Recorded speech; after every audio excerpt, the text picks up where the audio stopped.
Hello বন্ধুরা, তোমরা সবাই কেমন আছো? এটা ছিল আমাদের বাড়ি বলতে আমাদের দিদির বাড়ির কি জন্মাষ্টমী পুজোর। তো ভিডিওটা আমি পুরো ছাড়তে পারিনি। তো তারপরে আমি আরেক দিদির বাড়ি চলে গিয়েছিলাম মনসা পুজোয়, তার জন্য আর কি ভিডিওটা ছাড়তে পারিনি। আর কদিন ধরে আমার সব কিছু লাল হয়ে গেল, কারণ আমি বেশি অ্যাক্টিভ থাকতে পারিনি। আর পূজায় ব্যস্ত ছিলাম, দিদির বাড়ি মনসা পূজায়। এর আগে ছিলাম আরেক দিদির বাড়ি এই যে গোপাল পূজায়। তো গোপাল পূজার ভিডিওটা আমি তুলে রেখে দিয়েছিলাম ছাড়বো বলে, তো আর ছাড়া হলো না। তো এই যে দেখো আমাদের দিদির বাড়ি জন্মাষ্টমী কৃষ্ণকে চান করাচ্ছে দিদি ভাই, তো একটু আমি ভিডিও শ্যুট করে নিলাম। তো ভাবলাম যে ফেসবুকে তো ভিডিও আমাদের আপলোড করতেই হবে, আর যেহেতু আমাদের বন্ধুরা আমাদের ভিডিওর অপেক্ষায় থাকে যে কি ছাড়বো, তাই সবাই প্রতিদিন কি ভিডিও দিব না দিব, তো এগুলি ভেবে আমি আর কি তো একটু জন্মাষ্টমীর ভিডিওটা আমি তুলে রেখে দিয়েছি তোমাদের সাথে শেয়ার করব বলে।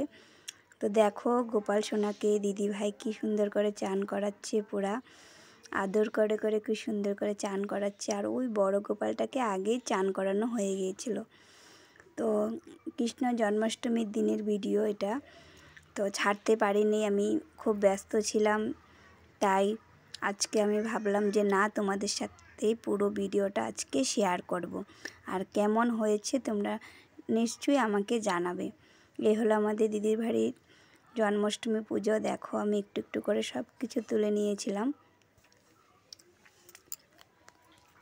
কি সুন্দর করে প্রদীপগুলো জ্বলছে। আর এই যে দিদি গোপালকে চান করিয়ে পুরা পুজোতে বসাবে আর কি, সব কিছু রেডি হয়ে গেল।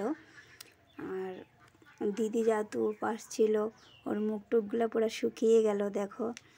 আর এত কাজ, এত কিছু নিয়ম, এত কিছু আয়োজন করতে হয় এই উপাস থেকে। অনেক কষ্ট বলতে অনেক কষ্ট।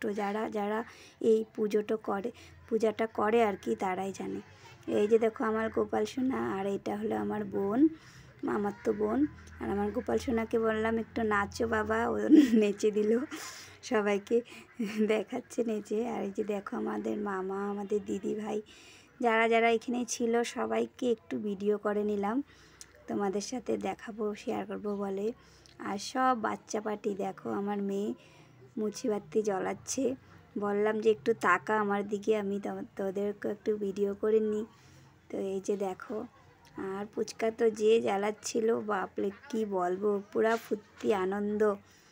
আর এই যে দেখো এখানে সবজি কাটা হচ্ছিল। তারপরের দিনে সকাল সকাল ব্রাহ্মণ আসবে, কৃষ্ণকে ভোগ লাগাবে গোপাল সোনাকে। তাই রাত্রেবেলায় এইসব কেটে টেটে আমরা রেডি করে রেখে দিয়েছিলাম যেন সকালে লেট না হয়ে যায়।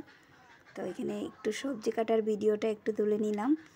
তো এই যে দেখো সব মানুষ সবাই ভিডিও করছে, অনেক আনন্দ